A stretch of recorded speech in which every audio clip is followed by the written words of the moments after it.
Welcome to Metaphysical Soul Speak, the podcast. I'm your host, Elena Fox. Hey guys, I hope you're doing really well in this moment in time, and that whenever and wherever you happen to be on God's green earth, I hope that you are able to realize and recognize that you most likely, probably, deserve more credit than what you're giving yourself. Maybe you deserve more credit than what others give you. I find that happening to me quite often. But usually by people that are narcissistic or sociopathic. People that don't respect you tend to be those things. And it is quite disrespectful, and you don't get credit from those people. But what's really bad is when you do it to yourself, because you've been around people like that for so long. And I wanted to bring it up only because I was thinking today that light workers, way showers, light warriors, empaths, star seeds, angels and archangels incarnate, all tend to have this empathic thing. We all tend to be overly sensitive to things in our environment, and we tend to overreact at times when we're feeling the emotional pressure of all the other people around us, especially if we don't realize it consciously, if we're like just, walking through a crowd. Now today, I was talking to an archangel incarnate, my landlord's son. He's also an archangel, and the landlord, he's an archangel. He doesn't recognize that in himself yet. He will in time, but his son and I were talking today, and he was saying that he went on the bus to a neighboring city recently, and walking through the streets and being around people, he was exhausted when he got home. And I explained to him, when you're an empath, you're like a sponge and you're soaking up all of everybody's crap, especially when you're an archangel. We're like sponges, and wherever we go, we're cleaning up. Everybody always says, "Boy, I feel so good around you." It's like, yeah, no wonder. I cleaned up all of your emotional messes, your psychological traumas, even some of your physical pain. I took all that shit into my own body because that's how I'm built. So like when I'm around certain people, I'll come home exhausted and in pain, and like I don't want to socialize again for 3 months, because for me it wasn't a good exchange. It was a terrible exchange. For them, they feel amazing and can't wait to see me again. Oh my good God, I wonder why. And it's our responsibility, once we recognize that we are empaths, once we notice that we are light workers, light warriors, shamans, way showers, whatever words you use to describe yourself, however you identify, if you're a shaman or whatever it is, everybody in all of these categories, and you might be in 1 or 2 or 3 categories, or none of the above. You might still just be an empath, without any of the other. You might just be a human that's an empath. That also happens. But if you're any of these things, you're going to usually, most likely, be an empath. And when you're an empath, that's what you do. You empathize. Now, what's the difference between sympathy and empathy? I've gone over this, I think, like the second or third season, maybe even in the first season. But I bring it up because you might be new to the show, or you might have forgotten this. If you have sympathy for somebody, you don't really know what they're going through, but you feel sorry for them that they're going through it. You feel bad that they're going through it. You kind of feel like that sucks for them. God, that's terrible. They're going through that. But you don't really have an emotional stake in that game. You know what I mean? You're not really feeling it from their perspective. You're just like, well, that just bites. Sucks to be you, dude. Kind of, maybe not that cavalier. Usually you're like, oh, man, that's sad.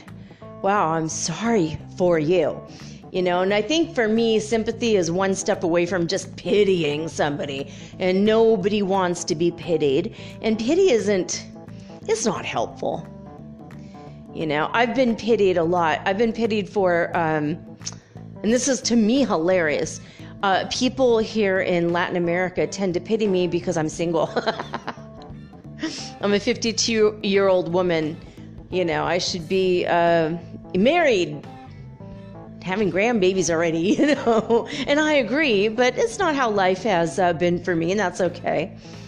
But I mean, for me, from my perspective, I'm totally okay with it because, hey, shit happens. I had a really deep and intense marriage for almost 13 years, and it ended, and I went through a horrible divorce because he had changed, and he died of brain cancer, which, I mean, if you've been listening to the show for a long time, you already know this stuff.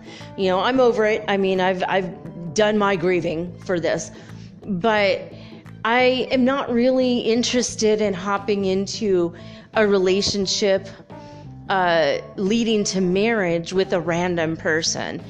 And since about 4 years ago is when I realized that all of us, if we have made it a decision, a life decision, that we are no longer honoring previous soul contracts, we're done. This is it. This is the end.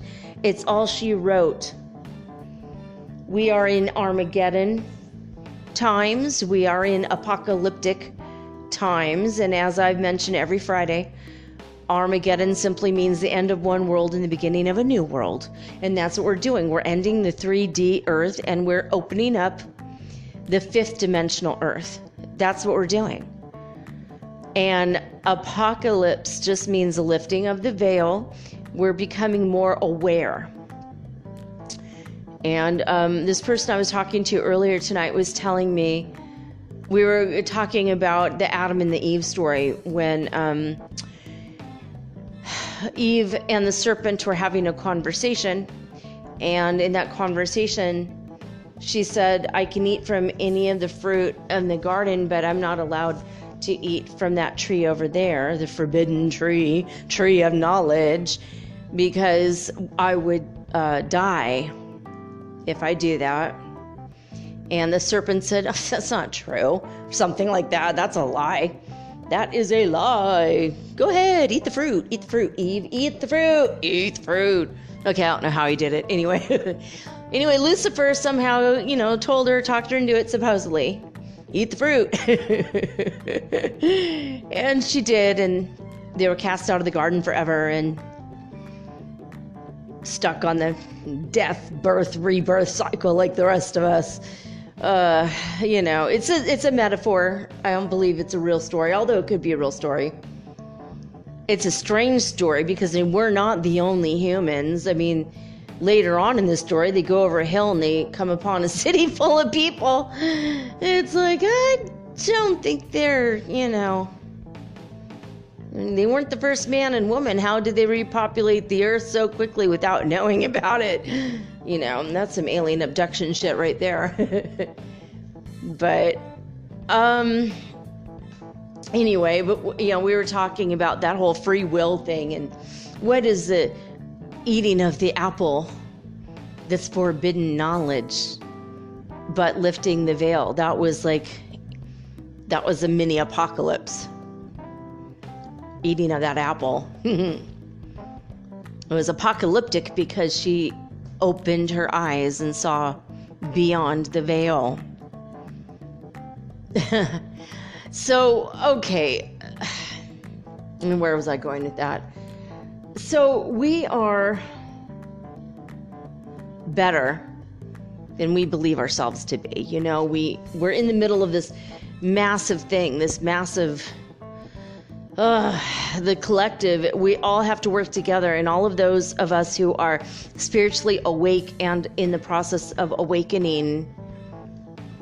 Some of us have been at this for a very long time. Some of us have been only aware for a couple months or a couple weeks, but you've been putting work in towards this moment, possibly for lifetimes. So, I mean, you could wake up tomorrow and be completely self-realized master. Whereas yesterday you were, hoeing the back 40 and chewing your chaw and not really doing anything spiritual whatsoever. It's possible. I mean, it's very unlikely, but it's possible, and it has happened. Every kind of story that possibly can be, has been, or will be. God's a pretty cool fella like that. He likes to see all the stories from all the possible angles, and so that's what we're doing, playing our parts and our roles here. Is the ultimate play. The ultimate video game, as my oldest likes to say. The grand video game called Earth. And we're all trying to level up. That's all it is. We're just trying to level up. Some of us eat the mushrooms and level up. Some of us just level up in other ways. You have to do it all, not just the eating of the mushrooms, although that can help, as does the weed. Always helps. But basically, the way I look at it, as we are going about our days and our weeks and our months and our years and in our life, as healers and light workers, empaths, and all of these things, we're actually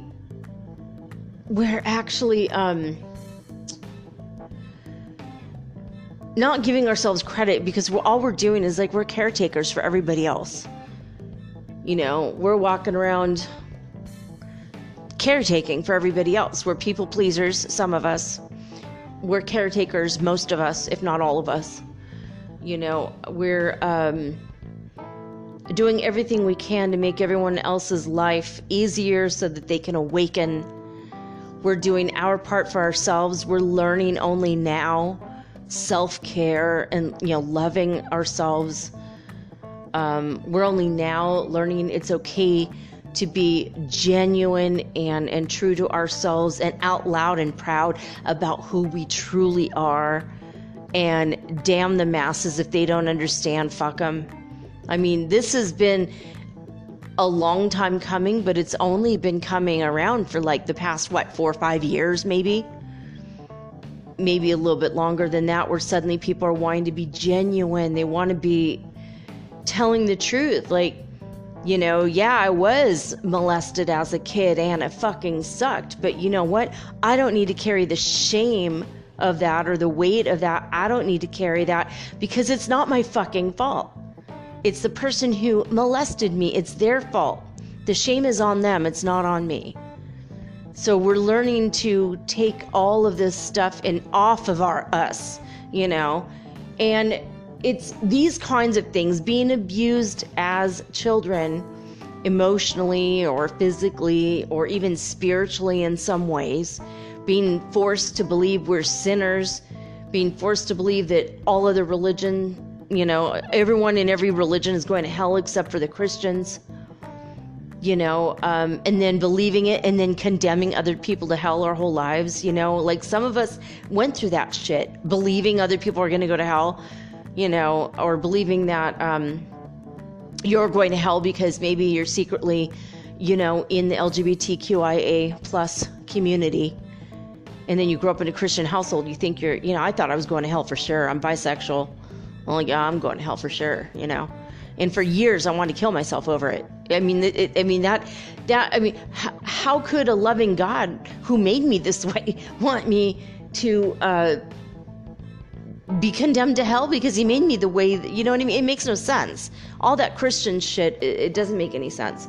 But a lot of us went through this guilt and this shame, and it's just a bunch of false crap, right? So we grow up with all of this junk in our lives, and even just being abused or having abusive parents, like maybe they're alcoholics, but they don't mean to be abusive, but they have a disease that's alcoholism and they can't control it, and they don't get help for it, and they just keep perpetuating it because being a parent is hard because kids don't come with an instruction manual. And it's not the kid's fault, it's the parent's fault for not reading more books, getting more, asking for more help. But we grow up in ways in which we're not really broken, but we feel broken. Our souls, our spirits can never, ever be broken. But we believe that we're broken because of the shit that happened to us. We're not broken. We're just traumatized. And we carry this trauma into adulthood. Sometimes we carry trauma of incidences that we have repressed, that we forgot about. And I don't mind saying some of the harder shit that I went through. I've told you guys before in other episodes. Like I was a baby and I was raped up the ass by my pediatrician when he told my mom he was going to give me a shot. And my mom forgot her gloves or something. Back in the day when women wore gloves, and her gloves and her glasses. She had grabbed her purse, but they weren't inside her purse. She had them on the outside, and when she got up from the chair, she left them. And she came in and saw him doing that. And the nurse, he had sent the nurse out, and he did that to me. And my mom walked in on it. And she punched him in the chest, or in the arm, and pushed him off me and helped me get dressed. And she said, "Come on, we're going." And she grabbed me and she held me really close to her, and she just called him a creep, but in a really sneering, my mom, you gotta understand, was the sweetest woman in the whole world. She's my adopted mom, and she was so sweet. And she would never say a bad word about anybody, but when she did, she really meant it. She had a way about her, and she was just like, "You creep!" The way she said it was just oh, it was just really scary. I was like a toddler. I think I was maybe 2, or not even, maybe a year and a half. It was pretty sad, and it was a memory that I repressed my whole life. And I just remembered it, I think, last year. And I was really freaked out. I was really shocked. I'm like, wait a minute, I totally forgot that entire incident. But even the shame of something like that, the way that my mom treated him, I took a part of that on myself as an empath, as an archangel. Which I didn't know I was those things. I was just a baby, but I took on that energy of my mom. I took her pain. I took the doctor's shame. I took the nurse's fear, or whatever the hell, guilt, I took all that on, and I didn't even know that it was there, right? Until I had this memory come up, and I was like, oh my God, that's really fucking terrible. I had no idea that happened to me, and I just had to process it, had to alleviate myself from the guilt, the shame, the pain, all of the crap from all the other adults in the situation. And then I had to process my own stuff, and then process my own shame, my own, did I do something to deserve that? Well, obviously not. I was a baby. I shouldn't have been in that position. Whatever. Shouldn't have been born at that time or something. I don't know. All the weird false bullshit that we take on because the way the adults act around us when we're kids. So we take all this crap up into adulthood. The bad crap that happens to us, or the weird crap, or the stuff that we do, like when we're later in life, maybe grade schoolers, if we steal something and get caught, or whatever it is. I've heard so many stories from people about these kinds of things. But we become adults, and then because of all the shit that's happened, all the fucking traumatizing things that has happened to us, we take all of that on, and then we think we're bad people. We're terrible people. We don't deserve A, B, C, or D. We don't deserve love. We don't deserve success. We don't deserve happiness. We don't deserve, decent friendships or decent relationships, or maybe we don't deserve a good place to live, or maybe we don't deserve a pet, but we wanted a cat or a dog for 10 years, but we don't deserve that because we're terrible people. Or when we do get a pet and we still have all this shit on us, and then maybe we don't pay attention to the pet the way we believe we should, then we feel guilty that we're not paying attention to the pet, and then we think we're bad people, we're this, we're that, and then we beat ourselves up over all this shit. But I'm here to tell you, you're a lot better person than you think you are. That's it. It's just all the trauma you've experienced and endured and have not yet recovered from that's telling you otherwise. Now, the other thing is, now say you've healed everything and you're fine. You finally are like, oh, thank God, I feel so clear. Now I can work. Now I can live where I want. Now I can do what I want. Now I can have my cat. Now I can do everything in my world. And everything is going to start moving. And I am moving and going in the direction of my dreams. And then one day, all of a sudden, you're out of nowhere. You were feeling really great in the morning, and then something happened. You remember to eat. That's not that. Everything's fine. And your hormones are on track. Everything's on track. And if you're a man, by the way, you also can have hormonal fluctuations, especially when you're in your 50s. And 60s. There are certain hormones that wax and wane in men too, and men have an emotional and mental menopause. Menopause. Maybe they should call it womenopause for men. They call it menopause for women. It's because a lot of women don't feel like having sex anymore. They just, pause on the sex, I don't know. I'm in menopause, and I still have a sex drive. It's not affected me any, but a lot of women just get to that point where they're like, forget it. My mom went in her 60s, where she was just like, I could care less.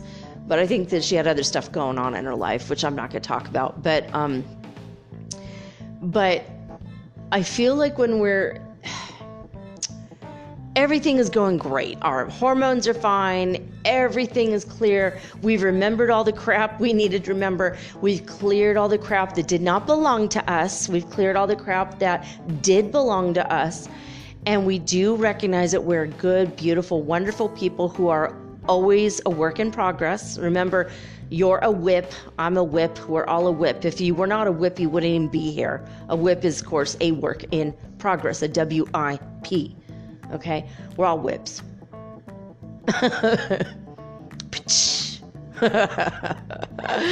We're all whips, and then one day everything's fine. You're not even around other people in particular. Maybe you take a little walk outside or whatever, and then all of a sudden you start feeling really shitty about yourself, really bad about yourself. You get down on yourself, and by the time you get home, you're suicidal, and you don't know why. Maybe you went to the beach, or you went somewhere which, like in nature, where it's wonderful. And I'm going to tell you why.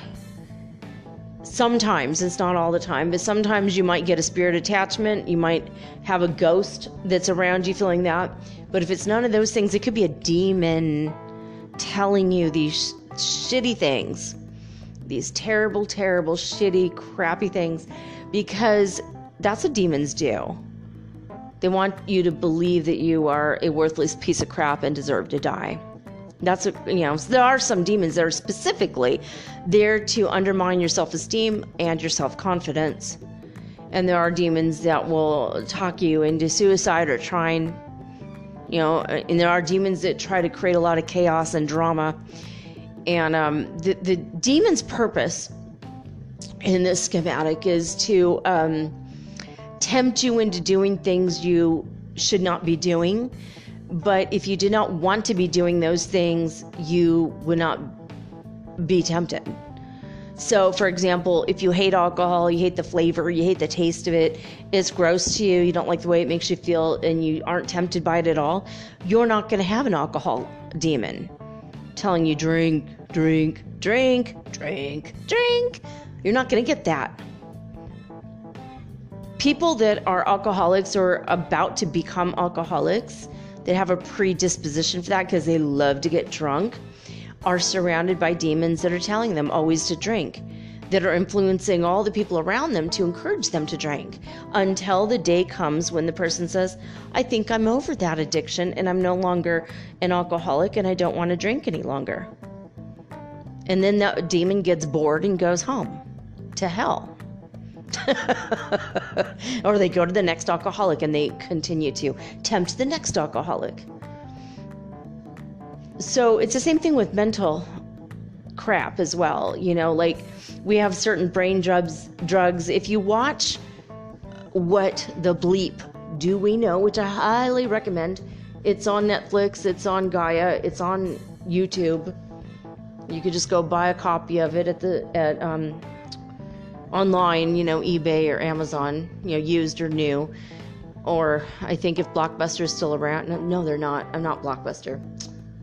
Damn it, not Circuit City either. They're not around anymore. I haven't been to the States in 6 years.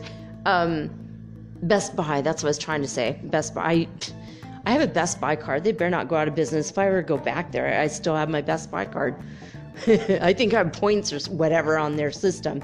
Okay, it's probably not even there anymore, but Best Buy used to be my best friend as far as electronics and music, and oh my god, I was always buying shit at that store. I'm glad I'm not there anymore, man. I was spending thousands a year at that place. If I get rich again, boy, am I gonna do that again.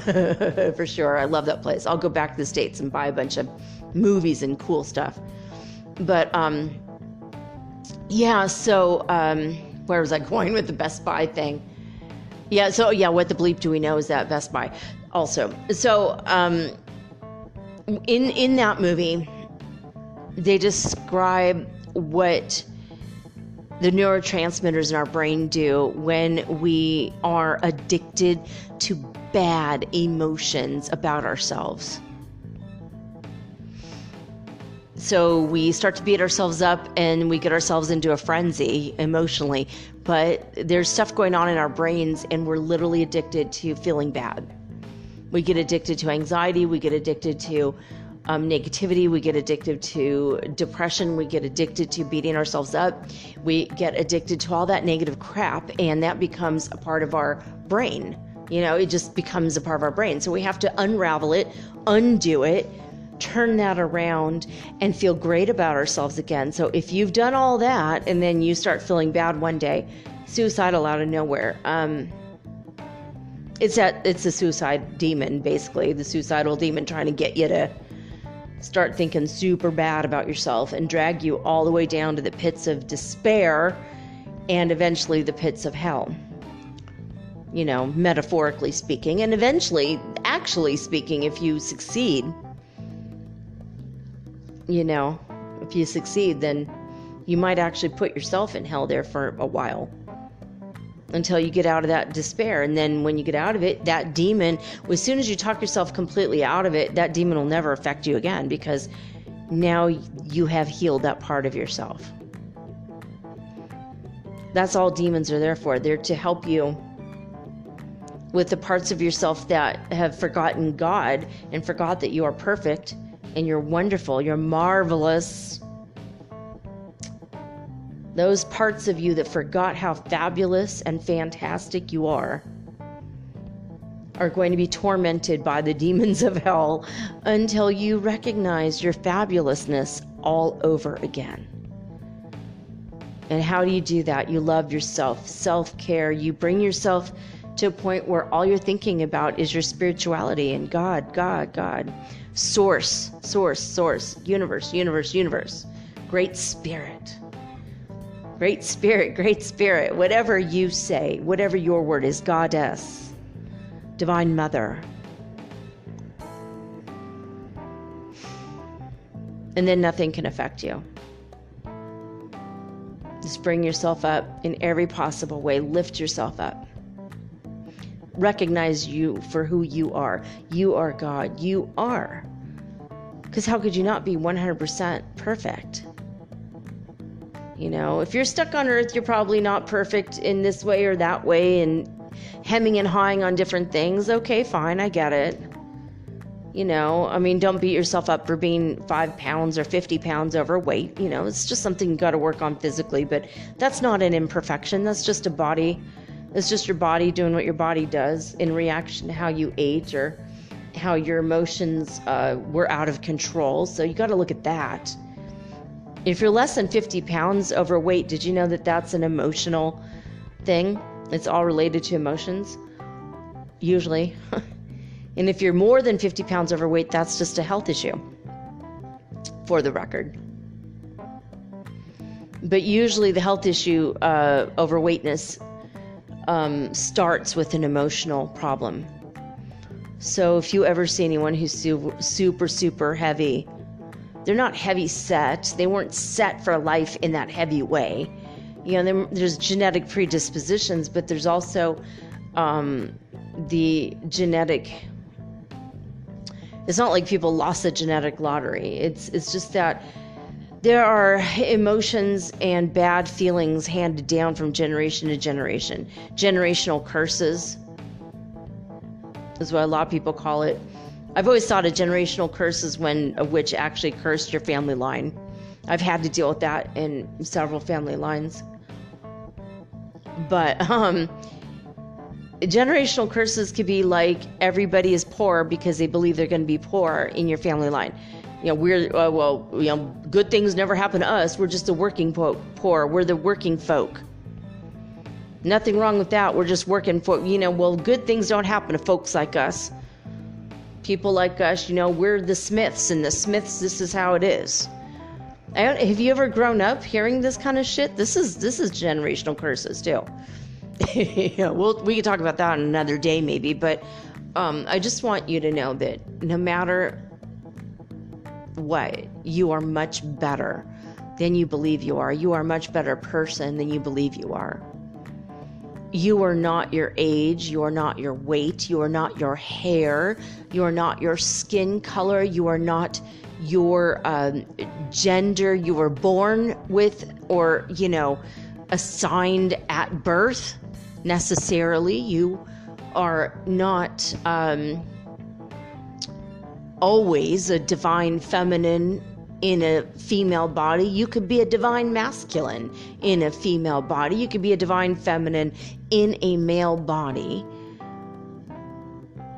So you're not always necessarily what you appear to be physically. You are not just a human. You are a big, beautiful, glorious, perfect soul in a body with a mind and a brain that thinks that you're less than that.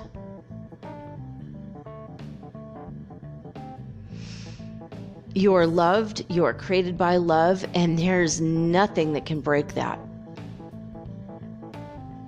The bond between you and your Creator is unbreakable, it's unshakable, it's unfuckwithable. No one can just kill your soul and steal it and destroy it. No one can do that, except God. If you're here, there's a reason why you're here. Don't try to check out early, and if you start having suicidal thoughts or negative or bad thoughts, it is because a lot of times it's because a demon is needling you and you just can't see him.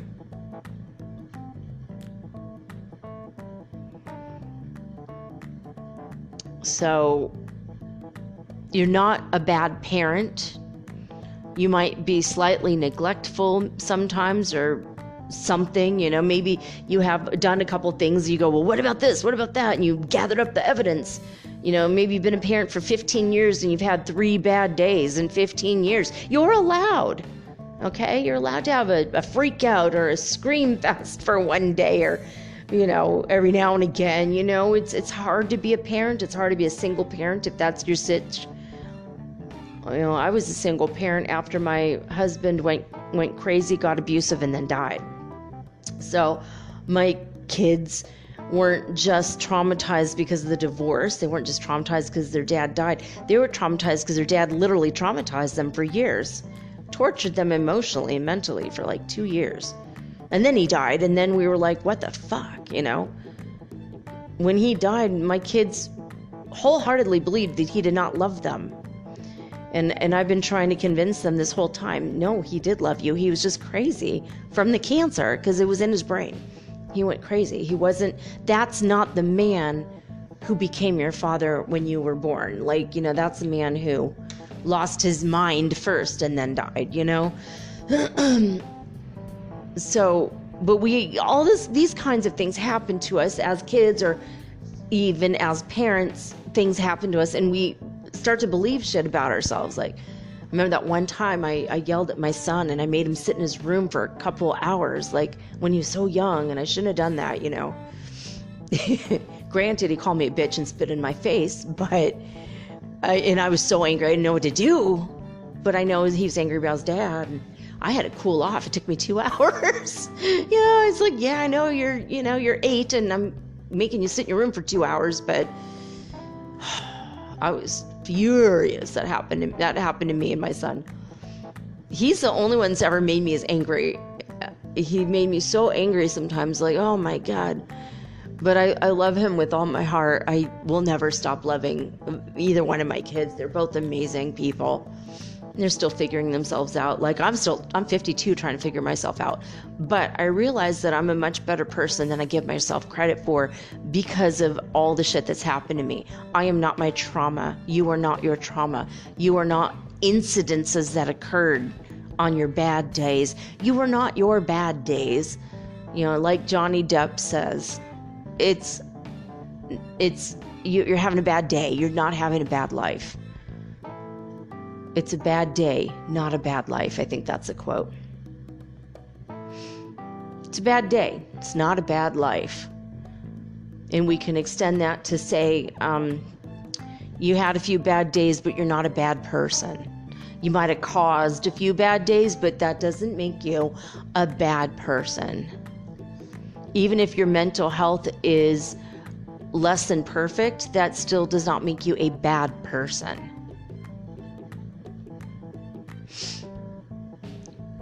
You are not your mental health diagnosis. You're not your HIV status. If you have HIV, it still does not make you a bad person. If you have COVID, you're not a bad person.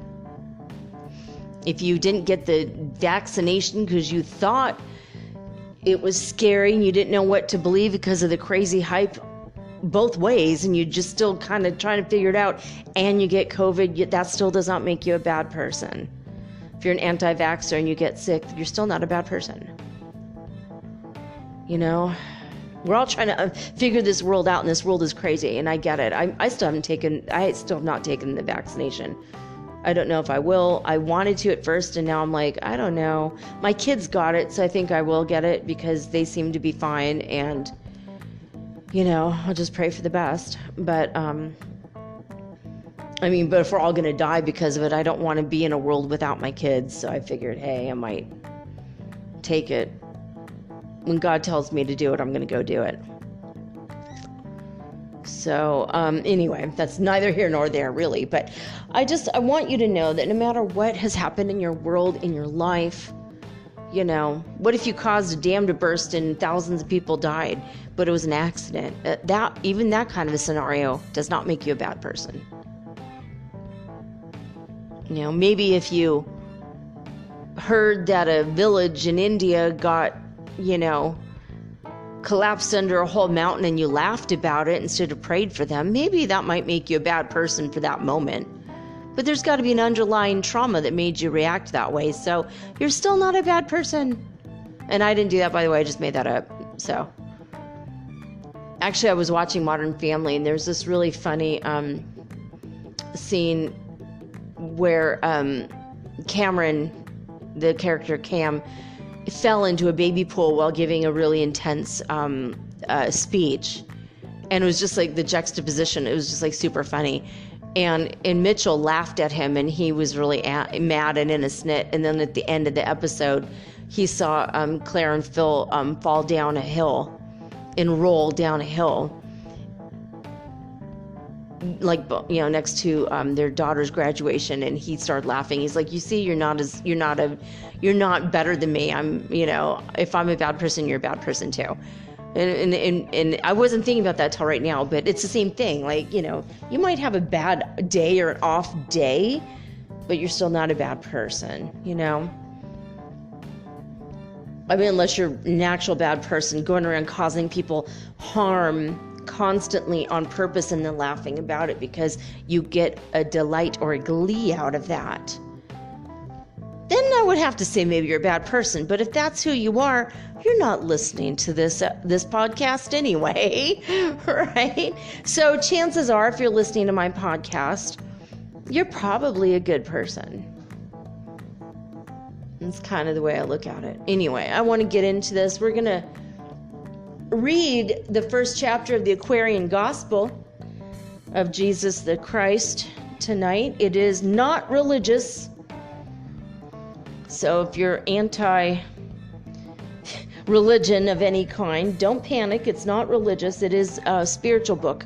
Just about the life of the man that was Jesus. And he was a Christed master. And I did find out some information about that today. I'm not going to go into all of the details because it was a personal and private reading for an archangel. And I found out about his... I found out some things about him in his archangel nature and what he does and what he's here for, besides just the lifting up of humanity, you know, in ascension. I found out that, and you guys are gonna love this. If you are a Christian or were raised a Christian, and then you turned against the religion because you did not like the religion itself, even though you love Jesus, everyone who hears about him loves him, no matter what religion you are. You know, he was an amazing human being, and he became a Christed person because he worked on himself. And so he's like our hero. He's the one that showed us, right?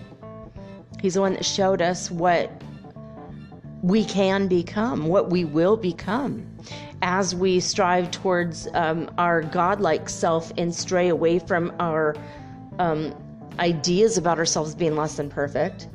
We're going to become more Christ-like. And of course, all these things will be added unto you, all of the signposts along the way, all the cities, which we talked about in the past month, superhuman or supernatural abilities that come to you when you are becoming more and more clear.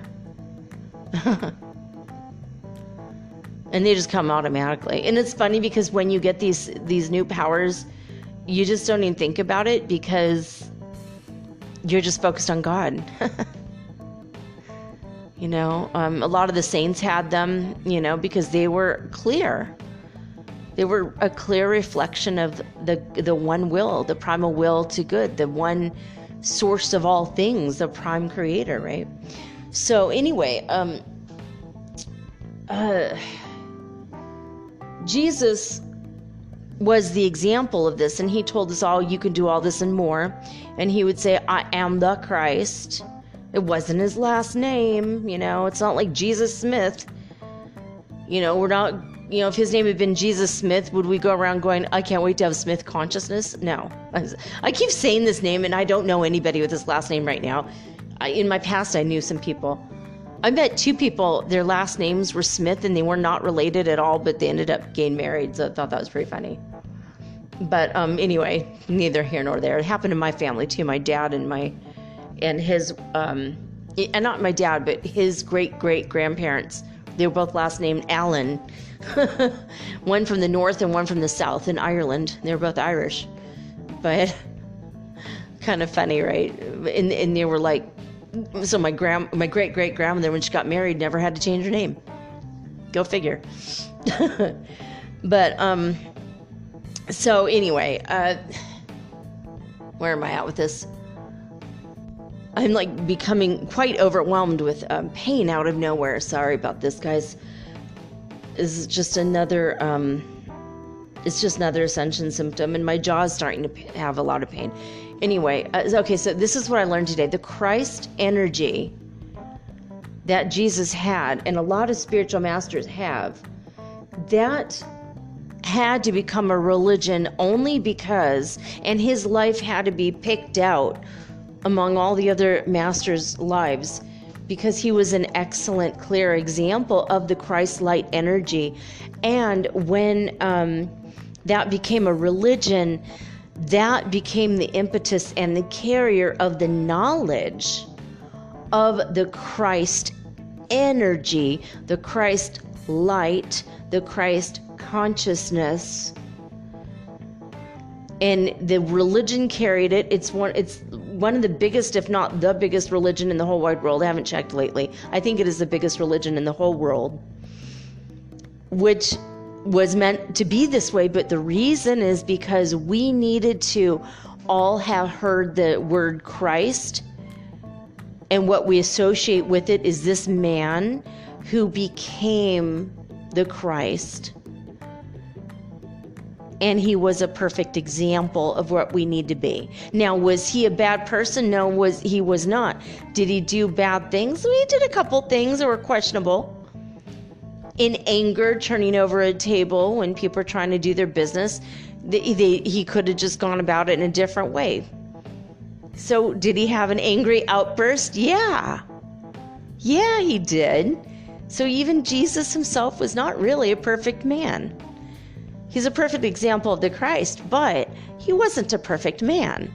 I mean, he's no more the Son of God than you or I, and he's no less the Son of God than you or I, because we're all brothers and sisters, as he said, which means we're all the sons of daughters of God, if you want to put it that way.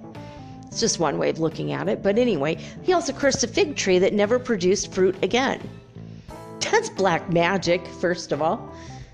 And second of all, it shows you that it's okay to have an angry outburst or do something that you're not proud of later. I don't know if he's probably not unproud of it, but he's probably maybe later thought, oh shit, can't believe they wrote that one down.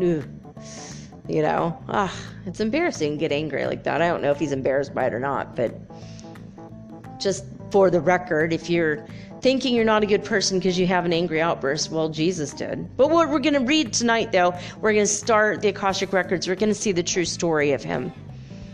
If he did all those things, by the way. Then we know what the story is from the Bible, but what is the story from the Akashic Records? And that's what the story I'm reading tonight is, but what it's about. But it's important to notate that the reason Christianity came up and became the biggest religion in the past 2,000 years is so that everybody at the dawn of the age of Aquarius, which is where we're at now, at the dawn of the ascension of humanity, at the moment when all the light workers and the way showers and the light warriors and the starseeds and the archangels came to lift humanity up into the fifth dimension. And what is our example? What is the best, highest vibrational energy that has been given to us as an example 2,000 years ago? Jesus. And if that campaign had not happened and that religion had not happened, we might not have known anything about the Christ consciousness, the Christ energy, which has nothing to do with the religion and very little to do with the man Jesus, other than the fact that he embodied that energy perfectly, because he wanted you to know that you can embody that perfectly too. He's not like out there going, look at me, hey, turn the water into wine, yo. No, he didn't have an ego about that. He just wanted to keep the party going. He's original party hippie in my book, and I think that's pretty cool. Let's keep the party going, right? Right. Let's turn this water into wine. Wine. I mean, that's the way I look at it anyway. I mean, he wore sandals, long beard, long hair. He's the original hippie. Peace and love. It's the only things he's talking about, peace and love, turning water into wine. Come on. Original hippie. Pretty cool person, though. I have nothing against hippies. My mom was a hippie. And I've been called a hippie, and I don't mind. Because I'm all about that peace and love, too. But if it hadn't been for the miracles, no one would ever have notated this guy. Just some rando talking about peace and love. What a weirdo. Whatever. You know, but then, okay, this rando was put to death and came back to life. Holy shit. Well, I think we need to remember that. Someone write that down. Get out that stone tablet. Chet, we need you to take a note. Write this memo. We need to know about this guy. We need to tell other people. This is pretty crazy. all the miracles he performed, which we're going to see if they're real or not, right? We're going to listen to the Akashic records tonight. But that's why Christianity had to be. It's not a perfect religion. The people in the religion aren't perfect. None of us are 100% perfect yet, because if we were, we would all be self-realized, Christed, ascended masters already. But we're on our way to it. We're getting there. Little by little, every day. Every day we're a day closer to it. To ascension. We just have to ascend, right? So anyway, I wanted you guys to know that's a revelation that came out in this reading I did today for somebody, and that's it. That's what happened. Oh my God. Holy moly, right? Holy moly. We had to hear about Jesus, and through the religion, that's what kept it going. Word of mouth, best advertisement on the planet. Because we needed to know about the Christ energy and that it exists, and what does it look like when we start to embody that for ourselves. His story gives us clarity to that. It speaks to that. Anyway, all right, here we go. I'm going to get into the spaceweather.com right now. Ooh, I put my glasses on and I don't know if I see better with or without them. Woo! All right. My eyesight's been blurry. That's a big ascension symptom. I'm going to try to talk about those tomorrow. Or Wednesday. Probably tomorrow, though. All right, so here we go. The current solar wind speed right now is 391 kilometers per second, which means it's calmed down quite a bit since last week. And it says that a dense wave of solar wind crashed against Earth's magnetic field on the 2nd of August, which was, technically Monday. When you're not going to listen to this on Monday because it's, after Monday where I'm at right now. In California, it'll be barely the end of Monday when you do hear this. So, it did spark a G1 class geomagnetic storm, and it might have been a ripple from a passing CME out of a near-miss CMEs that we had on Sunday in late July, of course, left the sun. I mean, I read that the word sun is Sunday. So late July, we had a near-miss CME. We had several of them in a row, but now we've got this dense wave of solar wind that crashed against us. And high-latitude photographers might have to be aware for, aurora borealises, today and tomorrow. It's probably going to happen. So we did have today some solar winds, but I'm looking at the speed, and it's just not very much. It's very slow. It's dense and slow moving. Like me today, I feel dense and slow today. I don't know about you guys, but I've just been like, what am I going to do today? I don't know. I think I don't think I did this, but I feel like I had a lot of time where I just stared at the wall. Where I'm like, what was I going to do again? And then I get stuck in my head. And I think that's kind of the energy in the past 24 hours was just kind of like, huh? Maybe over the weekend too. Very sleepy, tired. Ascension symptoms have been crazy. Just kind of, I feel like I'm growing in a lot of ways spiritually, but physically I'm like in pain, and that dense, slow energy of the solar wind, that's how I'm feeling dense and slow lately. A new sunspot is provisionally numbered AR2850, and it is growing at the circled location on the sun, which from this picture, it's the lower right quadrant of the sun. By the time it's an actual sunspot, it will have been on the other side of the sun, so I don't think we should worry about it right now. Cosmic rays, not the solar radiation, that was a solar news, but the cosmic radiation that bombards us every day, coming out of Oulu, Finland, where they count the neutrons in the atmosphere. They're saying that we're at 9% of the space age average right now, which is a high level of radiation. In the past 48 hours, it has changed. It has gone up by 0.3%. Oh my God, in the all-sky fireball network, holy moly. On August 2nd, the network reported 43 fireballs. Now, this is NASA's all-sky cameras and their all-sky fireball network. And they scanned the U.S. for meteoritic fireballs, and they had 43. 37 were sporadic, just total randos. 3 were Perseids, 1 was Alpha Capricornids, 1 Southern Delta Aquarid, and 1 Pisces Austrinid. So that's really strange. Now, solar wind is flowing right now from coronal holes, it's the top part of the sun and just below the equator of the sun, and both of them are on the western half of the sun as we look at the sun. And by the way, don't ever look at the sun. It's not good for your eyes. Solar wind flowing from these coronal holes could reach Earth on the 6th of August, which is Tommy's birthday. My first boyfriend when I was born. He was born on the 6th of August. I was born on the 25th. And we're still friends. He's only 19 days older than me.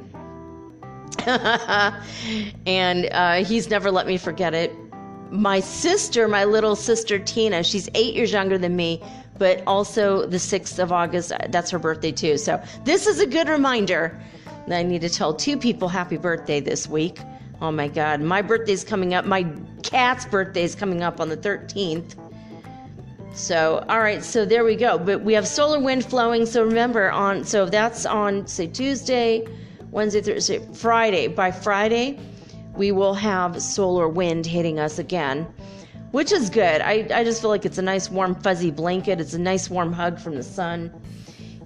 Sun wraps us in its plasma and we can't see it, but sometimes we could feel it.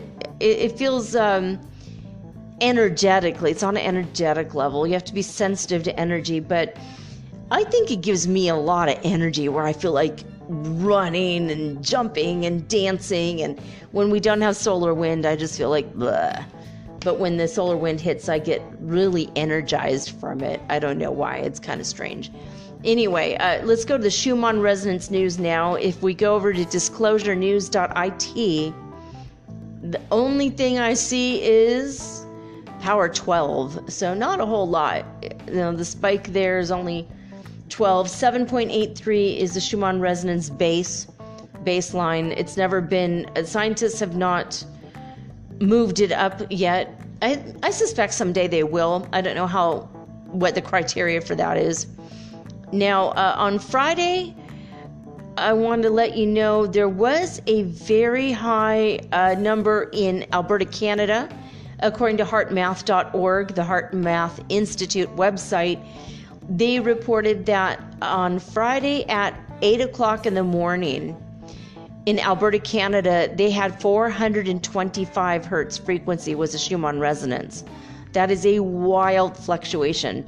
Lithuania was at 220 hertz frequency. So that was a huge spike in those places. I wanted to let you know.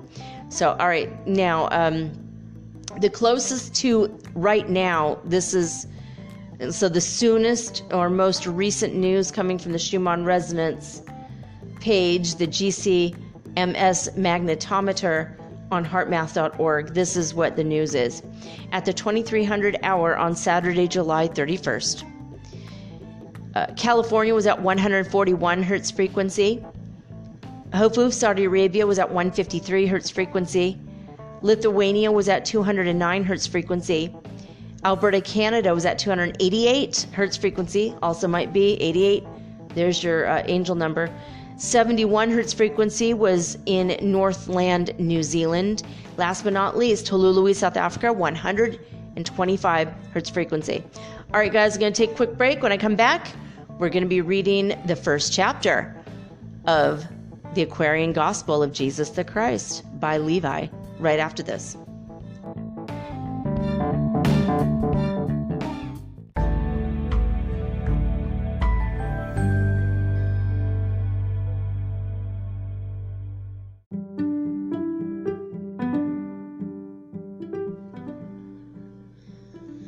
All right, guys, so this is the Aquarian Gospel of Jesus the Christ, and it is directly from the Akashic records, which we talked about last week.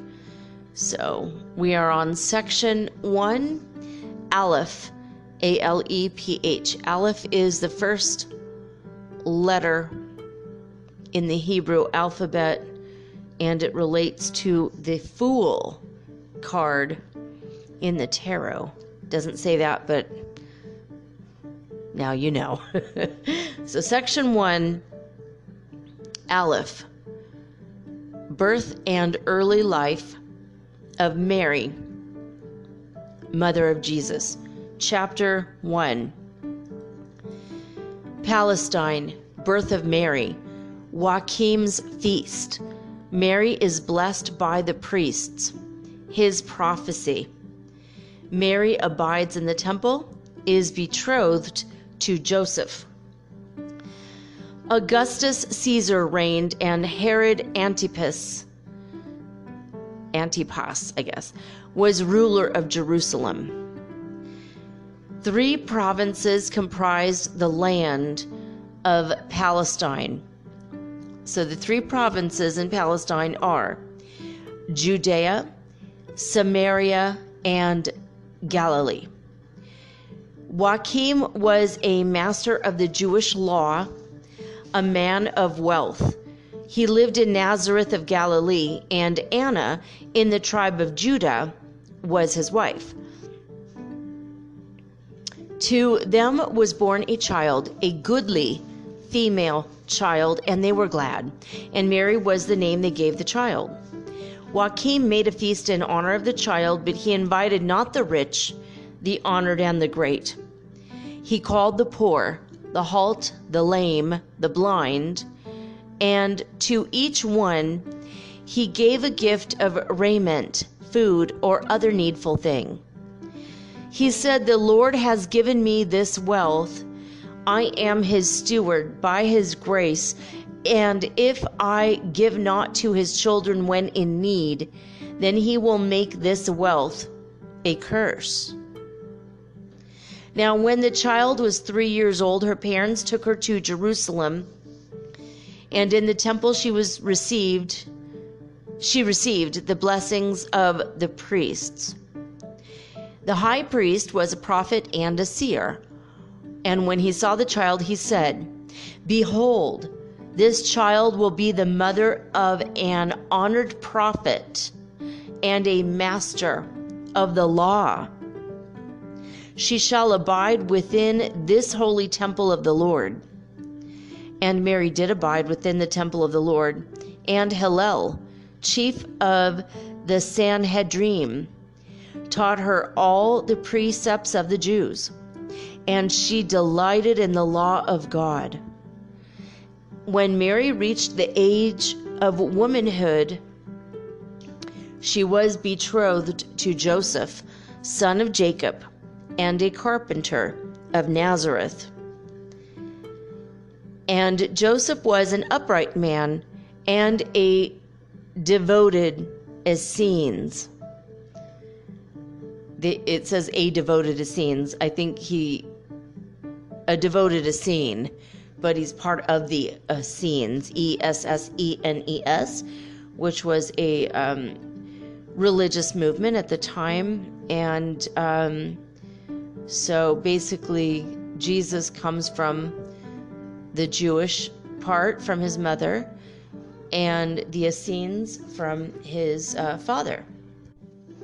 Section 2, Beth, which is B, and also second letter of the Hebrew alphabet. So this is a theme. I'm not going to have to mention that with every single one of these, but I think it's interesting to note that birth and infancy of John the Harbinger and of Jesus. Chapter 2, Zacharias and Elizabeth. Prophetic messages of Gabriel to Zacharias, Elizabeth, and Mary.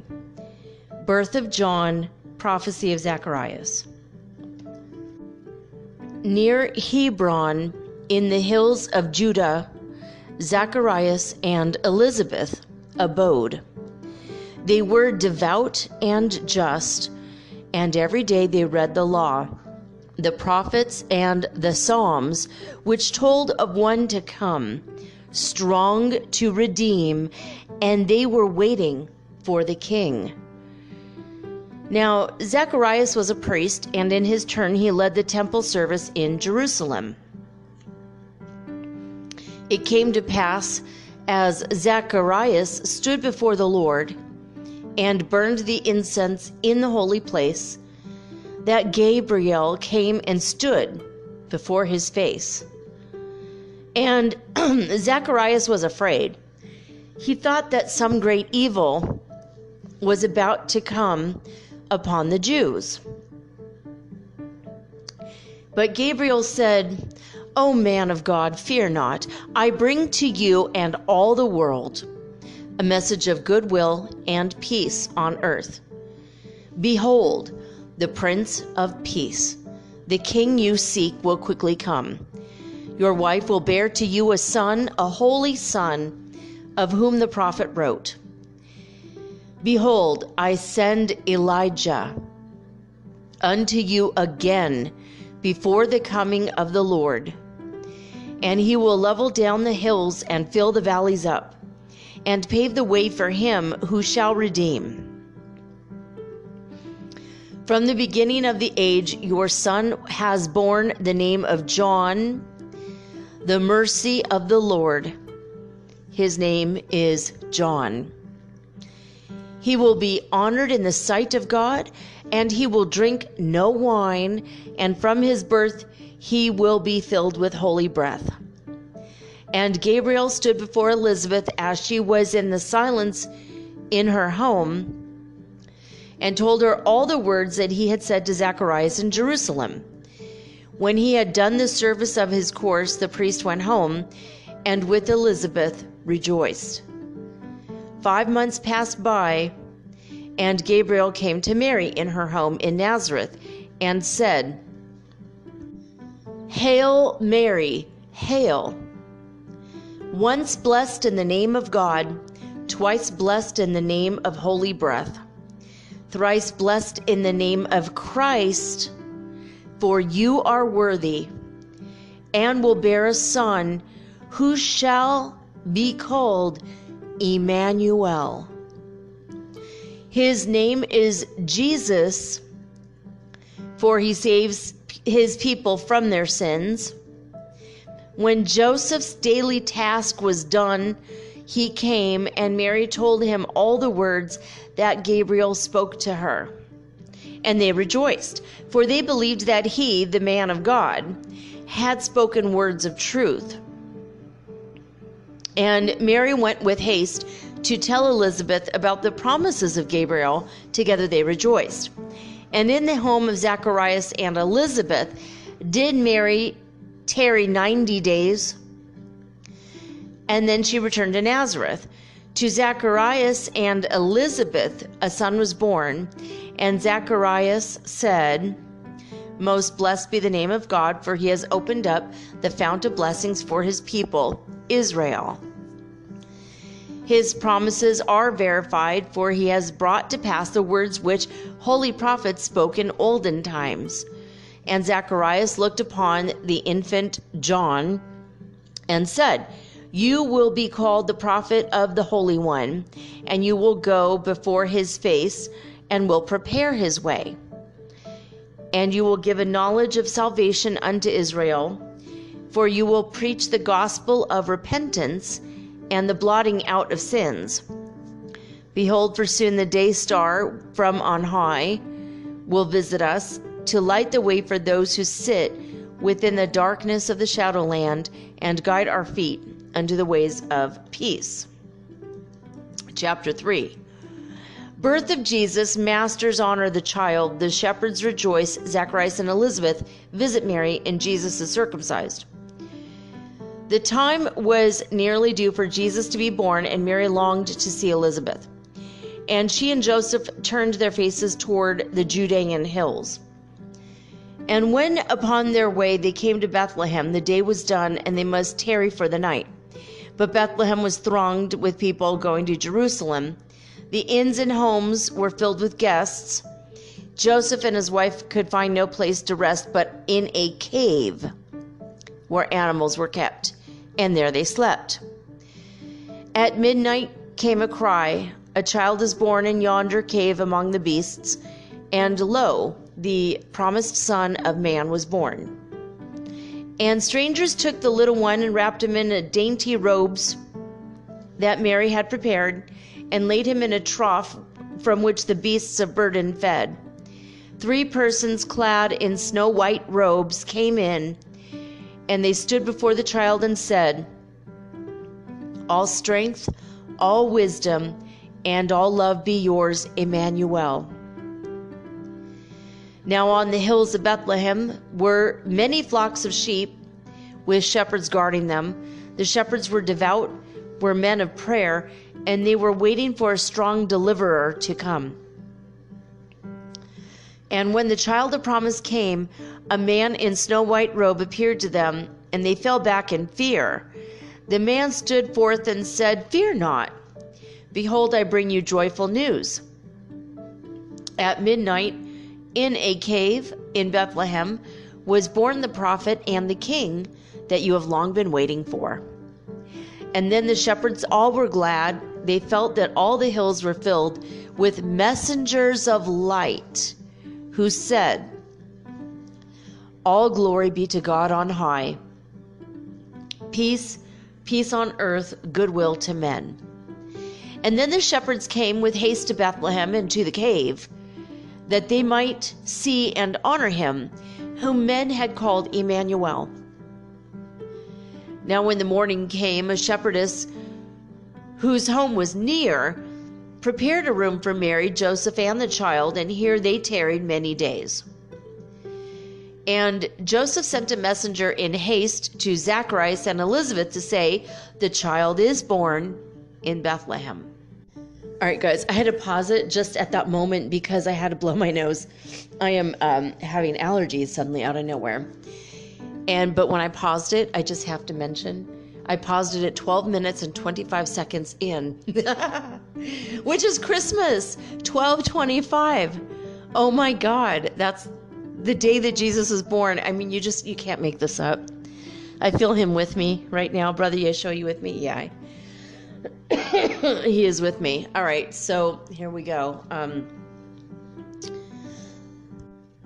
And Zacharias and Elizabeth took John and came to Bethlehem with words of cheer. And Mary and Elizabeth recounted all the wondrous things that had transpired. The people joined with them in praising God. According to the custom of the Jews, the child was circumcised, and when they asked, "What will you call the child?" the mother said, "His name is Jesus, as the man of God declared." Now, just for the record, I think his name is Yeshua. And so the person who's reading the Akashic records are reading it in their own language. Hence, this book would be like in Hebrew, and none of us would be hearing it right now because I can't read or speak Hebrew. So just for the record, it's all, so like Yeshua is, they're saying Jesus instead of Yeshua. So, and I might not even be pronouncing that right, just to be honest. Anyway, chapter 4. Consecration of Jesus. Mary offers sacrifices. Simeon and Anna prophesy. Anna is rebuked for worshiping the child. The family returns to Bethlehem. By the way, Bethlehem means house of bread. I don't know if that's significant for any of you, but it's a fun fact. Now, Mary took her son when he was 40 days of age up to the temple in Jerusalem where he was consecrated by the priest. Now, it's funny that they're calling them priests this is before Christianity, obviously, so this is Judaism. I didn't know that they were called priests. Did you guys know that? In those days, or maybe, again, translated into the current person's language, maybe? I don't know. If you're Jewish, let me know what... The rabbis, actually, you don't have to tell me. The rabbis, right? I know this. I know this. Okay, all right. I'm just pointing out some stuff I'm noticing here.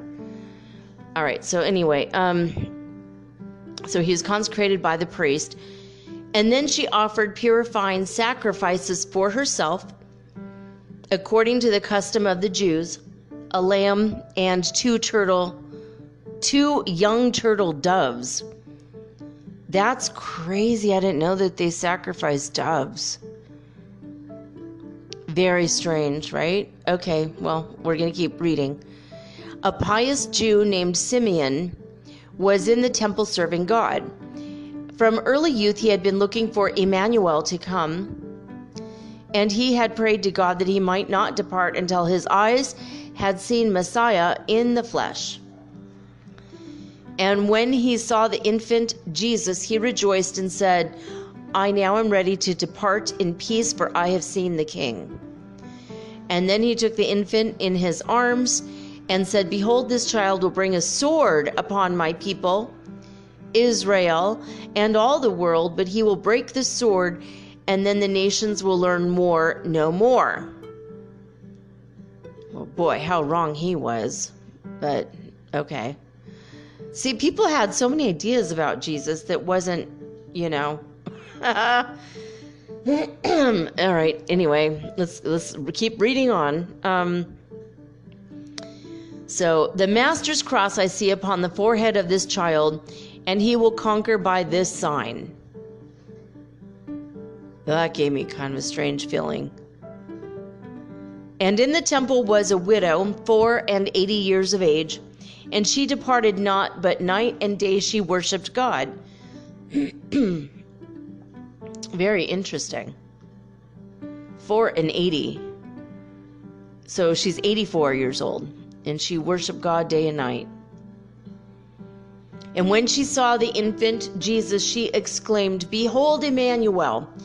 Behold the signet cross of the Messiah on his brow.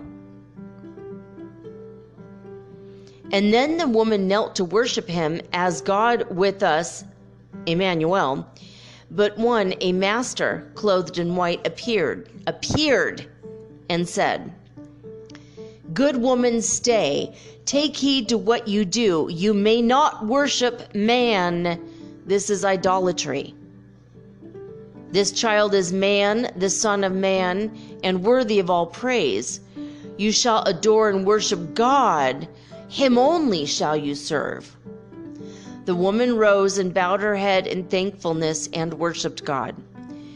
And Mary took the infant Jesus and returned to Bethlehem. Chapter 5. 3 Magian priests honored Jesus. Herod is alarmed, calls a council of the Jews, is told that prophets had foretold the coming of a king. Herod resolves to kill the child. Mary and Joseph take Jesus and flee into Egypt. Beyond the river Euphrates, the Magians lived. They were wise, could read the language of the stars, and they divined that one, a master soul, was born. They saw his star above Jerusalem.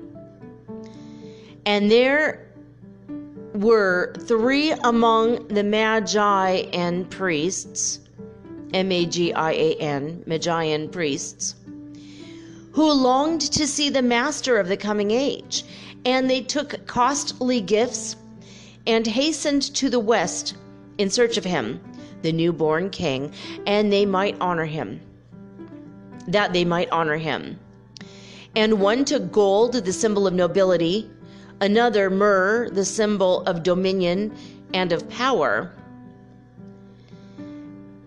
Gum, thus the other took, the symbol of the wisdom of the sage. It just says gum.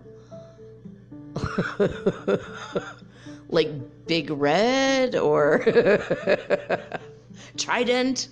Gum, thus the other took, the symbol of the wisdom of the sage.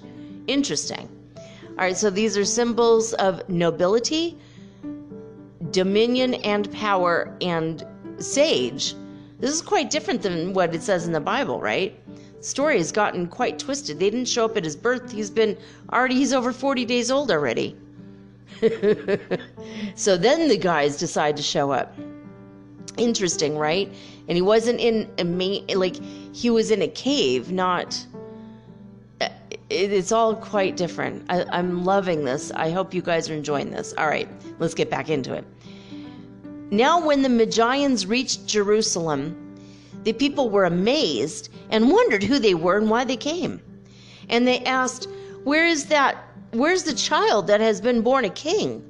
The very throne of Herod seemed to shake. And Herod sent a courtier forth to bring the Magians to his court. And when they came, they asked again, Where is the newborn king? And then they said, While yet beyond the Euphrates, we saw his star arise, and we have come to honor him. And Herod blanched with fear. He thought perhaps the priests were plotting to restore the kingdom of the Jews. And so he said within himself, I will know more about this child that has been born a king. And so he told the Magian priests to tarry in the city for a while, and he would tell them all about the king. He called in council all the Jewish masters of the law and asked, What have the Jewish prophets said concerning such a one? The Jewish masters answered him and said, The prophets long ago foretold that one would come to rule the tribes of Israel, that this Messiah would be born in Bethlehem. They said, The prophet Micah wrote, O Bethlehem, Judea, a little place among the Judean hills, yet out of you will one come forth to rule my people Israel. Yea, one who lived in olden times, in very ancient days. See, that points, me, Elena, saying this, that points to the fact that he was reincarnated. He lived in the olden times, in ancient days, and now he came back. And remember, what does it say? Elijah, the prophet, was reborn as John the Baptist, but they called him John the Messenger, and that was Jesus's cousin. It's very interesting. All right, so then Herod called the Magian priests again and told them what the masters of the Jewish law had said, and then he sent them on the way to Bethlehem. He said, Go search, and if you find the child that has been born a king, return and tell me all, that I may go and honor him. The Magians went their way and found the child with Mary in the shepherd's home. They honored him, bestowed upon him precious gifts, and gave him gold, gum, thus, and myrrh. Then Magian priests could read the hearts of men, or these Magian priests could read the hearts of men. They read the wickedness of Herod's heart and knew that he had sworn to kill the newborn king. So they told the secret to the parents of the child and bid them flee beyond the reach of harm. And then the priests went on their homeward way. They went not through Jerusalem. And Jesus And Joseph took the infant Jesus and his mother into the night and fled to Egypt land. And with Elihu and Salome in ancient Zoan they abode. So chapter 6. Herod learns of the supposed mission of John. The infants of Bethlehem are massacred by Herod's order. Elizabeth escapes with John. Because Zacharias cannot tell where his son is hidden, he is murdered, and Herod dies. So, what a shit show this is, because some man is afraid of a baby. And everybody mistook what that meant. Makes me very sad. Anyway, it's what's done is done, and most of these people have been reincarnated by now. All right, sorry. Okay, now let's get into this. This is chapter 6. Now when the Magi and priests did not return to tell him of the child that had been born a king, King Herod was enraged. And then his courtiers told him of another child in Bethlehem, one born to go before and to prepare the people to receive the king. This angered more and more the king, and he called his guards and bid them to go to Bethlehem and slay the infant John, as well as Jesus, who was born to be a king. He said, "Let no mistake be made, and that you may be sure to slay these claimants to my throne. Slay all male children in the town not yet 2 years of age." The guards went forth and did as Herod bade them do. Elizabeth knew not that Herod sought to slay her son, and she and John were yet in Bethlehem. But when she knew, she took the infant John and hastened to the hills. The murderous guards were near. They pressed upon her hard. But then she knew the secret caves in all the hills, and into one she ran and hid herself and John until the guards were gone. Their cruel task was done. The guards returned and told the story to the king. They said, "We know that we have slain the infant king, but John his harbinger we could not find." The king was angry with his guards because they failed to slay the infant John, and he sent them to the tower in chains. And other guards were sent to Zacharias, father of the harbinger, while he was serving in the holy place, to say, "The king demands that you shall tell, where is your son?" But Zacharias did not know, and he replied, "I'm a minister of God, a servant in the holy place. How could I have known where they have taken him?" And when the guards returned and told the king what Zacharias said, he was enraged and said, "My guards, go back and tell that wily priest that he is in my hands, that if he does not tell the truth and does not reveal the hiding place of John, his son, then he shall die." The guards went back and told the priest just what the king had said. Zacharias said, "I can but give my life for truth, and if the king does shed my blood, the Lord will save my soul." The guards again returned, told the king what Zacharias said. Now Zacharias stood before the altar in the holy place, engaged in prayer. A guard approached and with a dagger thrust him through. He fell and died before the curtain of the sanctuary of the Lord. And when the hour of salutation came, for Zacharias daily blessed the priests, he did not come. And after waiting long, the priest went to the holy place and found the body of the dead. And there was grief, deep grief, in all the land. Now Herod sat upon his throne. He did not seem to move. His courtiers came, and the king was dead. His sons reigned in his stead. That's really trippy. John the Baptist got to grow up without a father because of this jerk. But he died too, right at that moment. That's crazy. I read this a long time ago, but I didn't read the whole book, but I don't remember this part. I know I read it, but I didn't remember that. All right, let's go to the next stage, or this next section, I'm sorry. Section 3, Gimel, which is the Hebrew word for, it's a letter G, and that's what the letter G is called, is Gimel, but it also stands for camel, which is a ship of the desert, and it travels in the east, and that's what all the Masons say to each other to find out that they're Masons. They say, do you travel to the east? What that means is, yes, I travel to the east. Gimel is letter G, secretly stands for God. And you travel to the east to find God on a camel, right? And you don't really, but camel is Gimel, which means G, which stands for God. It's a whole thing.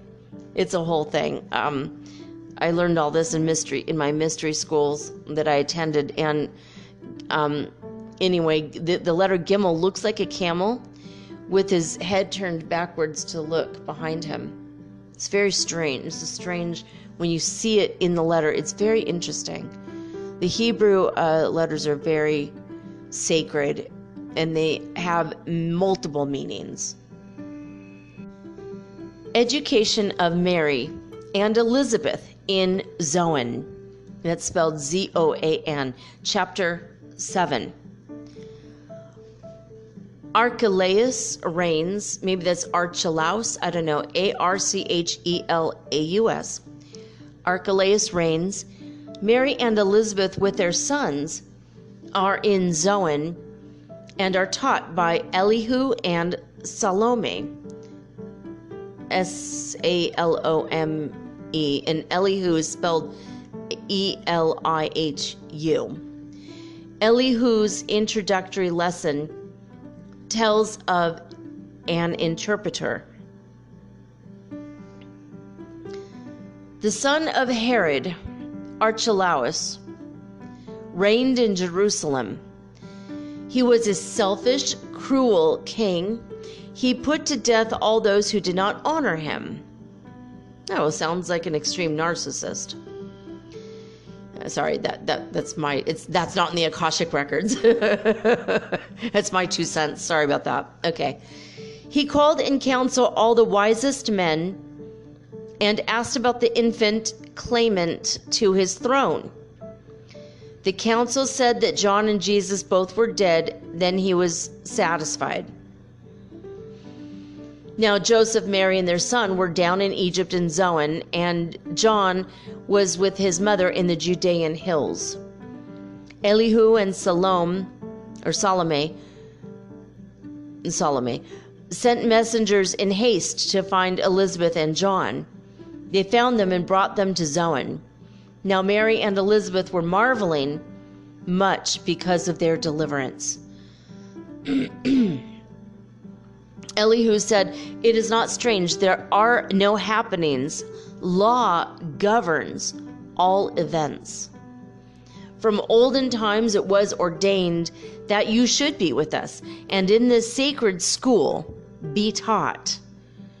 Elihu and Salome took Mary and Elizabeth out to the sacred grove nearby where they were wont to teach. Elihu said to Mary and Elizabeth, "You may esteem yourselves thrice blessed, for you are chosen mothers of long-promised sons, who are ordained to lay in solid rock a sure foundation stone on which the temple of the perfect man shall rest, a temple that shall never be destroyed.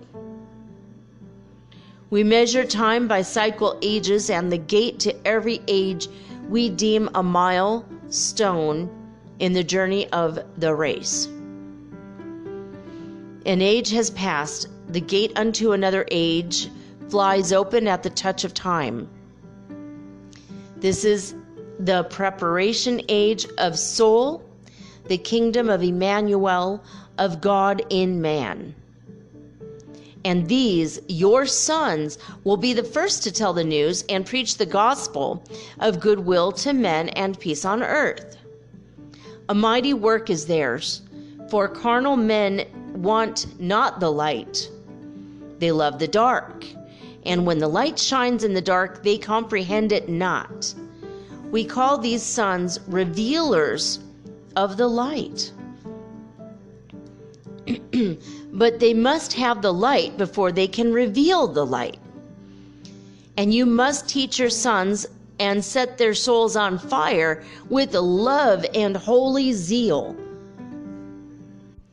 and make them conscious of their missions to the sons of men. Teach them that God and man were one, but that through carnal thoughts and words and deeds, man tore himself away from God and debased himself. Teach that the holy breath would make them one again, restoring harmony and peace. That naught can make them one but love. That God so loved the world that he has clothed his Son in flesh, that man may comprehend. The only Savior of the world is love. And Jesus, Son of Mary, comes to manifest that love to men. Now, love cannot be manifest until its way has been prepared, and naught can rend the rocks and bring down lofty hills and fill the valleys up, and thus prepare the way, but purity. But purity in life men do not comprehend, and so it too must come in flesh. And you, Elizabeth, are blessed because your son is purity made flesh, and he shall pave the way for love. This age will comprehend but little the works of purity and love. But not a word is lost, for in the book of God's remembrance, a registry is made of every thought and word and deed.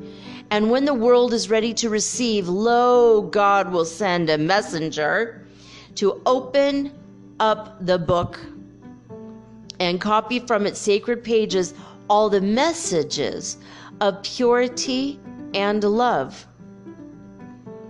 Then every man of earth will read the words of life in language of his native land, and men will see the light, walk in the light, and be the light. And man again will be at one with God. Chapter 8. Elihu's lessons: the unity of life, the two selves, the devil, love the Savior of men, the David of the light, Goliath of the dark.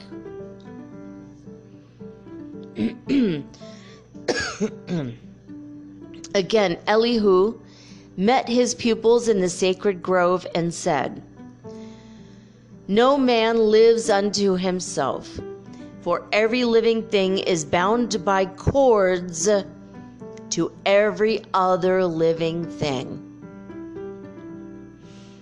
Blessed are the pure in heart, for they will love and not demand love in return. They will not do to other men what they would not have other men do unto them. There are two selves, the higher and the lower self. The higher self is human spirit, clothed with soul, made in the form of God. The lower self, the carnal self, the body of desires, is a reflection of the higher self, distorted by the murky ethers of the flesh. The lower self is an illusion and will pass away. The higher self is God in man and will not pass away. The higher self is the embodiment of truth. The lower self is truth reversed. And so is falsehood manifest. The higher self is justice, mercy, love, and right. The lower self is what the higher self is not.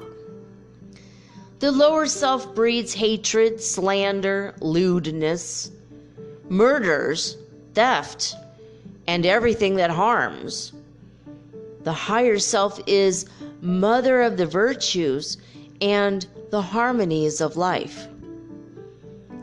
The lower self is rich in promises, but poor in blessedness and peace. It offers pleasure, joy, and satisfying gains, but gives unrest and misery and death. It gives men apples that are lovely to the eye and pleasant to the smell. Their cores are full of bitterness and gall. If you would ask me what to study, I would say yourselves. And when you well had studied them and then would ask me what to study next, I would reply yourselves. It's spelled yourselves, but just to update it a little bit, I said yourselves instead of FS. I said, the VES version.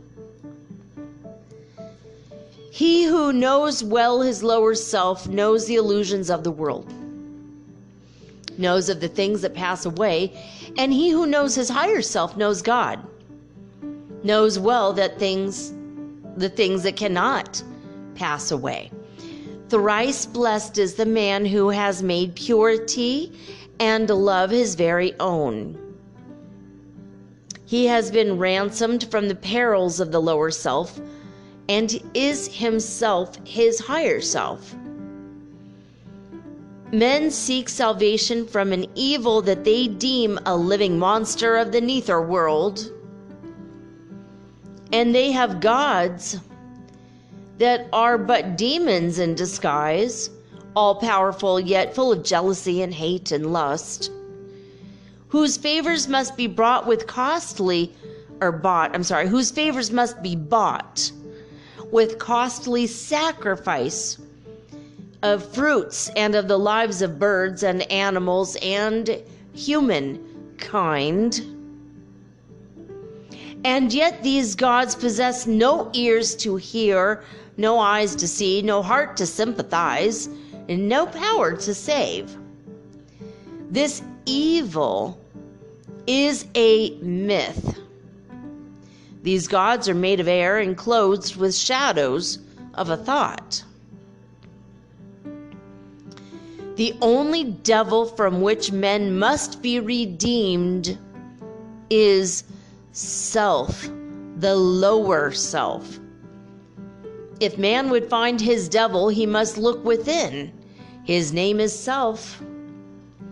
If man would find his savior, he must look within. And when the demon self has been dethroned, the savior, which is love, the savior love, will be exalted to the throne of power. The David of the light is purity, who slays the strong Goliath of the dark, and seats the Savior love upon the throne.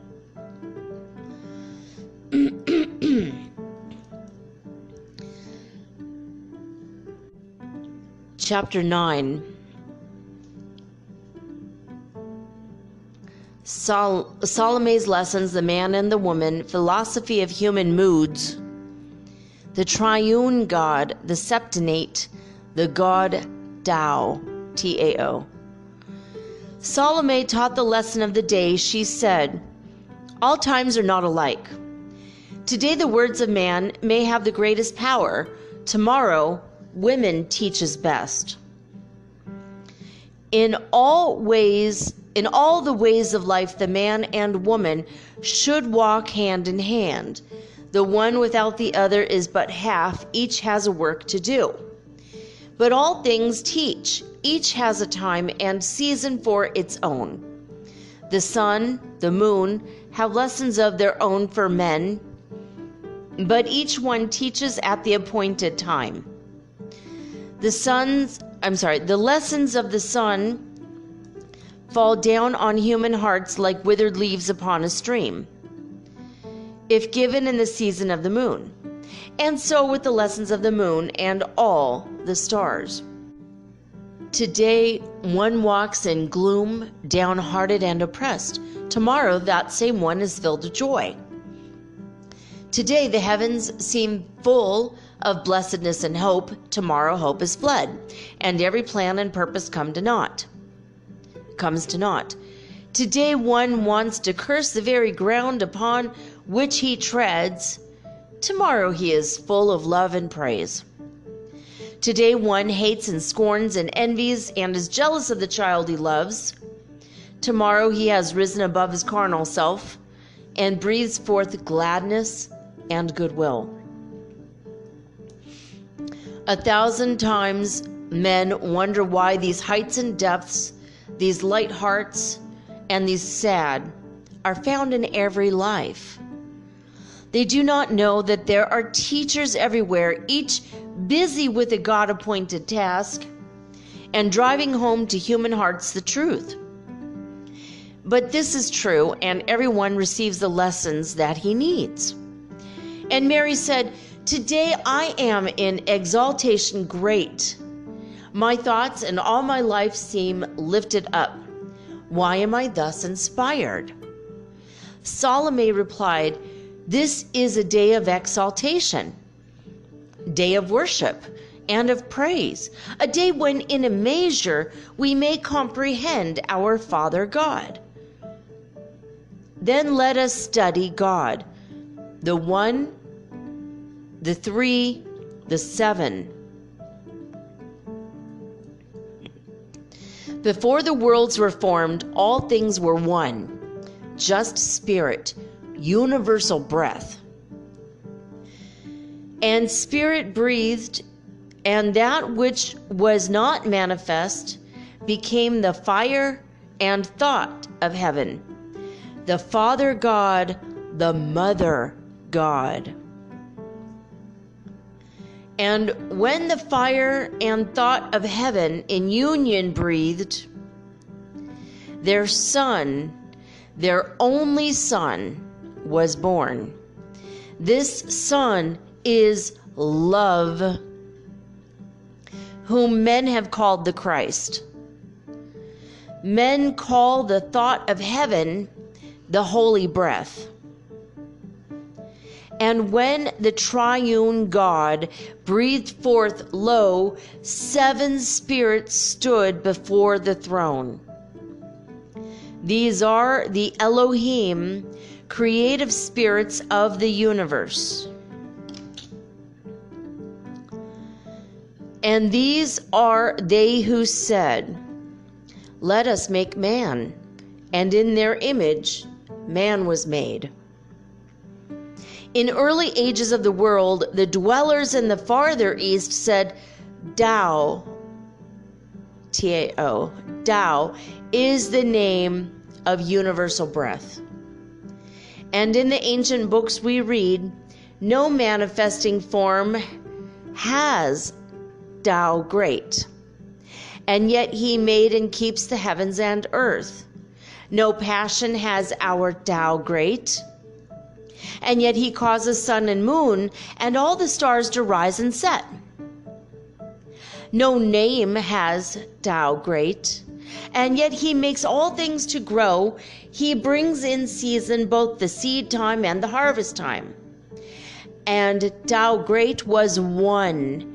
The one became the two became the three evolved the 7, which filled the universe with manifests.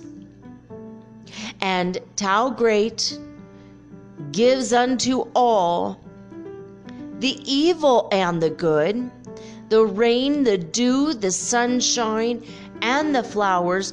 From his rich stores he feeds them all.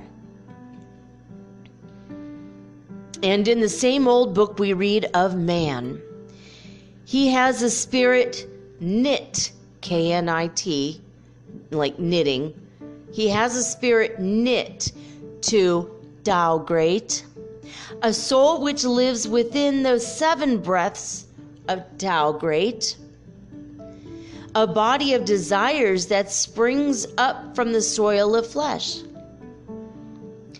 Now, spirit loves the pure, the good, the true. The body of desires extols the selfish self. The soul becomes a battleground between the two.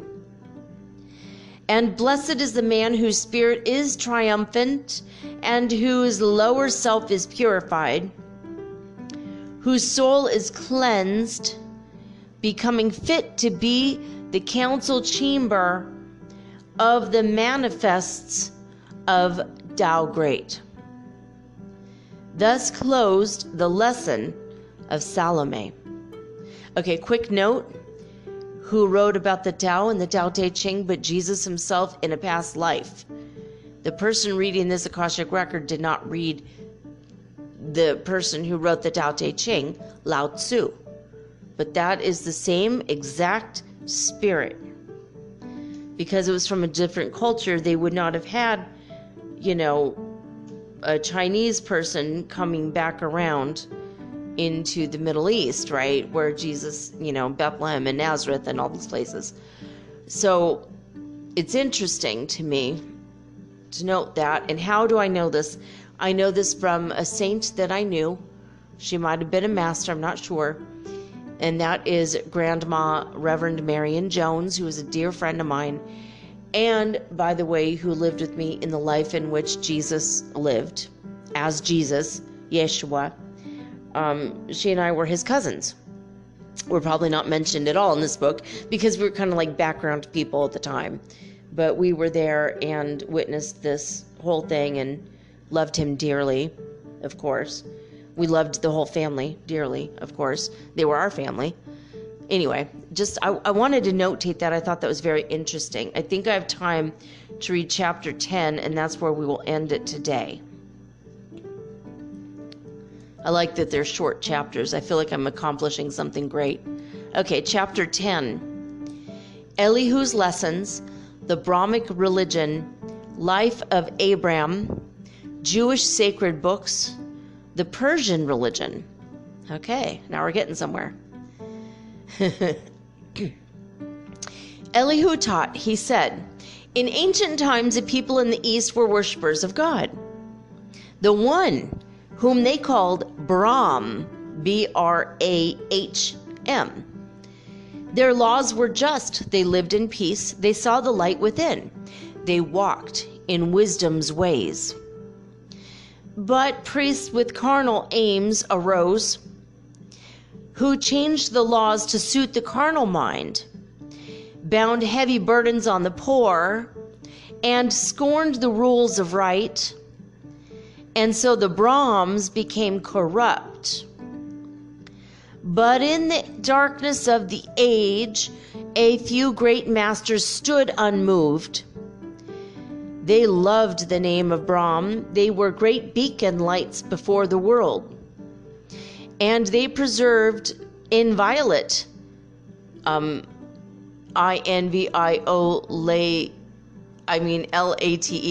So inviolate, not in the color violet, but inviolate, like in violation of, I guess.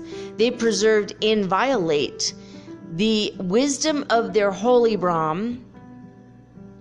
And you may read this wisdom in their sacred books. I don't know if that means invite. We have to look that up. I don't know. And in Chaldea, Brahm was known. A pious Brahm named Terah, T-E-R-A-H, lived in Ur, U-R. His son was so devoted to the Brahmic faith that he was called Abraham. A-B-R-H-M. B-R-A-H-M. And he was set apart to be the father of the Hebrew race. Okay, so I think this is what we say, Abraham, Abram. This is very interesting. All right. Now, Terah took his wife and sons and all his flocks and herds to Haran in the west. Here Terah died. And Abram took the flocks and herds, and with his kindred journeyed further west.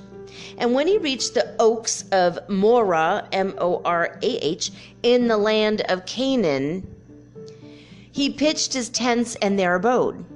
A famine swept the land, and Abram took his kindred and his flocks and herds, and he came to Egypt, and in these fertile plains of Zoan pitched his tent, and here abode. And men still mark the place where Abram lived across the plain. You ask why Abram came to Egypt land. This is the cradle land of the initiate. All secret things belong to Egypt land, and this is why the masters come. In Zoan, Abram taught his science of the stars, and in that sacred temple over there, he learned the wisdom of the wise. And when his lessons were all learned, he took his kindred and his flocks and herds and journeyed back to Canaan, and in the plains of Mamre, Mamre, pitched his tent, and there he lived, and there he died. And records of his life and works of his sons and of the tribes of Israel were well preserved in Jewish sacred books. In Persia, Brahm was known and feared. Men saw him as the one, the causeless cause of all that is, and he was sacred unto them, as Tao to the dwellers of the farther east. The people lived in peace, and justice ruled. But as in other lands, in Persia, priests arose imbued with self and self-desires, who outraged force, intelligence, and love. Those are all capitalized words there. Religion grew corrupt, and birds and beasts and creeping things were set apart as gods. In course of time, a lofty soul, whom men called Zarathustra, came in flesh. He saw the causeless spirit, high and lifted up. He saw the weakness of all man-appointed gods. He spoke, and all of Persia heard. And when he said one God, one people, and one shrine, the altars of the idols fell, and Persia was redeemed. But men must see their God with human eyes, and Zarathustra said, the greatest of the spirits standing near the throne is the Ahura Mazda, who manifests in brightness of the sun. And all the people saw Ahura Mazda in the sun, and they fell down and worshipped him in temples of the sun. And Persia is the Magian land where lived the priests, who saw the star arise to mark the place where Mary's son was born, and were the first to greet him as the Prince of Peace. The precepts and the laws of Zarathustra are preserved in the Avesta, which you can read and make your own. But you must know that words are not till they are made alive, until the lessons they contain become a part of head and heart. Now truth is one, but no one knows the truth until he is the truth. It is recorded in an ancient book. Truth is the leavening power of God. It can transmute the all of life into itself. And when the all of life is truth, then man is truth. And that is where, my darlings, we're going to leave our reading for tonight. I hope you've enjoyed this episode of Metaphysical Soul Speak the podcast. I am open for readings. If you need a reading, let me know, and I will get right to it. Write to me at mermaidgirl888, and I will try to get it out right away. I'm in a much stronger place emotionally and spiritually where I can get it done quicker now, thank God. Literally, knock on wood, and thank God. Cover all my bases here. But yeah, just let me know. Write me at mermaidgirl888 with any questions also. That's it, guys. I love you very much. Thank you for being a part of the show and for making it happen by being my listener. You make the show happen. So there you go. That's it, guys. I'll be back tomorrow with all unique and original programming, just like always. But until then, I am signing off with peace and joy and the high vibes of the Holy Fifth Dimension. Until next time, guys, peace.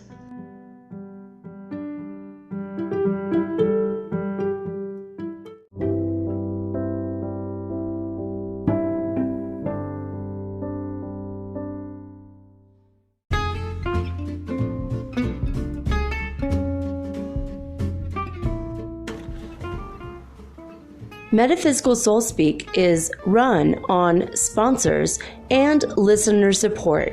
This means listeners like you.